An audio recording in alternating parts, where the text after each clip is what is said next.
Hey, this is Heidi Dawson. If you love all things health and wellness and style of any kind, hang out here with me each week. I'm obsessed with never-ending improvement, and it's all in an effort to help each one of us live a wildly successful lifestyle. Subscribe today so you don't miss a thing. Hi, guys. Welcome to episode 476 of the Wildly Successful Lifestyle Podcast. So I am recording outside on my back deck, so you may hear birds. And the reason why I'm doing that is because it's so beautiful and it's sunny, and I felt like being outside. So if you hear birds, it's just because they want to be heard.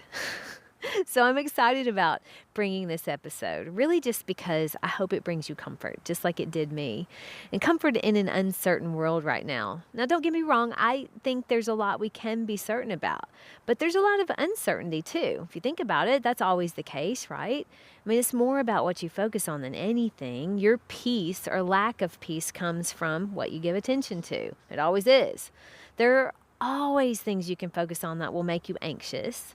And there are always things you can focus on that bring you peace and comfort. Now, I know some of you may roll your eyes and say, well, it isn't that easy to just not focus on something bad that's going on in my life when that's my reality at the moment. And I get it. I really do. But we cause ourselves so much more pain than necessary. And our peace or lack thereof is all about our focus and how we focus on it. I mean, we could be dealing with something that's hard without making it the end of the world. It's a real practice on managing our thoughts. A lot of times our lack of peace comes from within because we beat ourselves up over mistakes we've made or things we've done that we're ashamed of or embarrassed by. When we dramatize things and make it worse in our heads. We're imagining all the awful things people are thinking about us, or dwelling on how hurt we feel, or how maybe we hurt someone else, and we tell ourselves we'll never forgive ourselves, we'll never be able to move past it. We imagine we're worse than everyone else. I've been there. So, I mean, it sounds like I've been there, right? You know I've been there. The one thing that I can say without a doubt is the people that have some sort of faith or some sort of relationship with God or the universe have a comfort that those without that relationship, they don't have. But the good news is that relationship is available to everyone at any moment. Now, I grew up being taught that God was a jealous God, that he was an angry God, and he was a punishing God. But that didn't feel right to me. But I also didn't know anything other than that. So I just kind of have lived for a long time in a sort of a state of confusion. Until recently, I've been reading a lot of Eckhart Tolle, Wayne Dyer, and John Marks Templeton, and I've talked a lot about their books. But I realized through reading them that I've been kind of trying to go alone on my whole life, mainly my whole adult life. And when people would talk about God, I was uncomfortable, and I would kind of shut down or step away from the conversation because in my heart, I wanted no part of a jealous, angry, punishing God. He wasn't there to help me. He was there to keep an eye on me and judge me. More and more, I'm coming to realize that that isn't true at all. That was a story created by a religion who wanted to control. Fear is the most powerful tool you can use when you want to control a group of people, and it works really well. So the God that they described, I wanted nothing to do with him.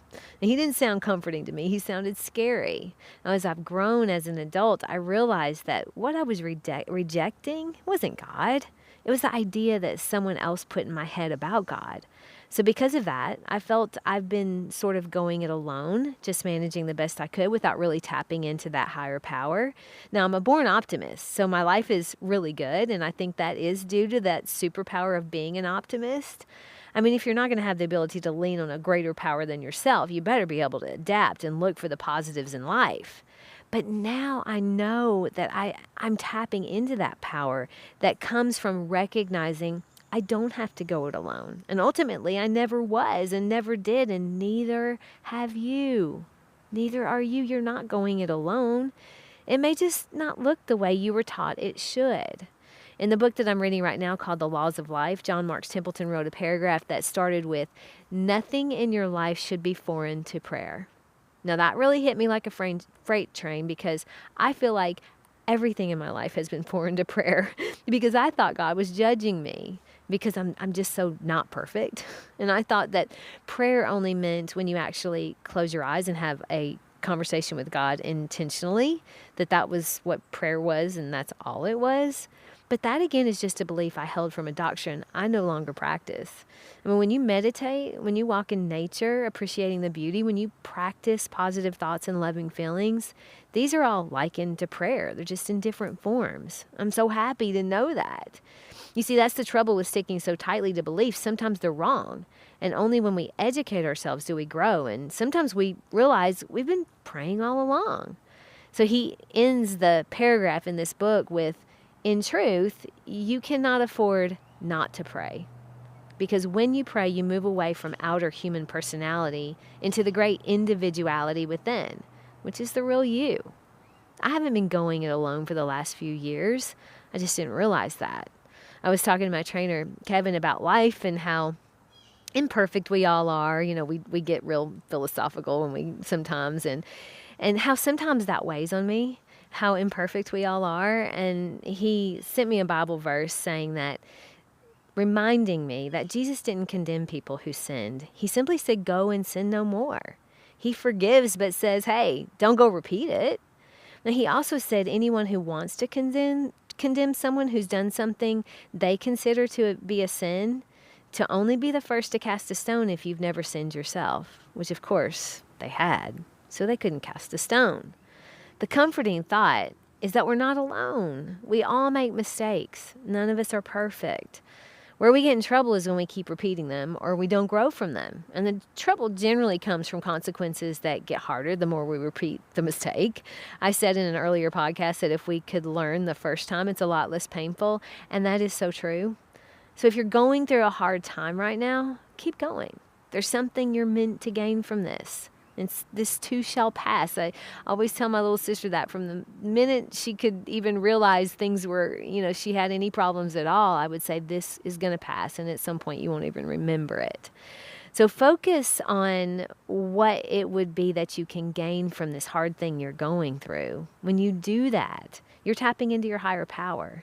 When you search for what good can come from this hard thing you're going through, you're tapping into your higher power. When you train your mind to focus on positive thoughts, you're tapping into your higher power. So meditate, focus on positive thoughts and feelings. And yes, if you're so inclined, speak directly to God in prayer. He's just waiting for you to talk to him so he can help you tap into your higher power. That's my challenge to you this week, is no matter what you're going through, if it feels too much for you to bear, give the hardest part of it to God through prayer in whatever way that means to you. I had a friend say he feels the closest to higher power when he goes for a run in nature. Find what that's going to look like for you and make it a daily practice. You'll be forever glad you did. Share this with 3 people who may have a burden to share. I love you guys. I'll talk to you in a few days. Don't forget to subscribe and share with your friends, because we're just going to keep going bigger and better places together, and I love that about us. Talk to you in a few days.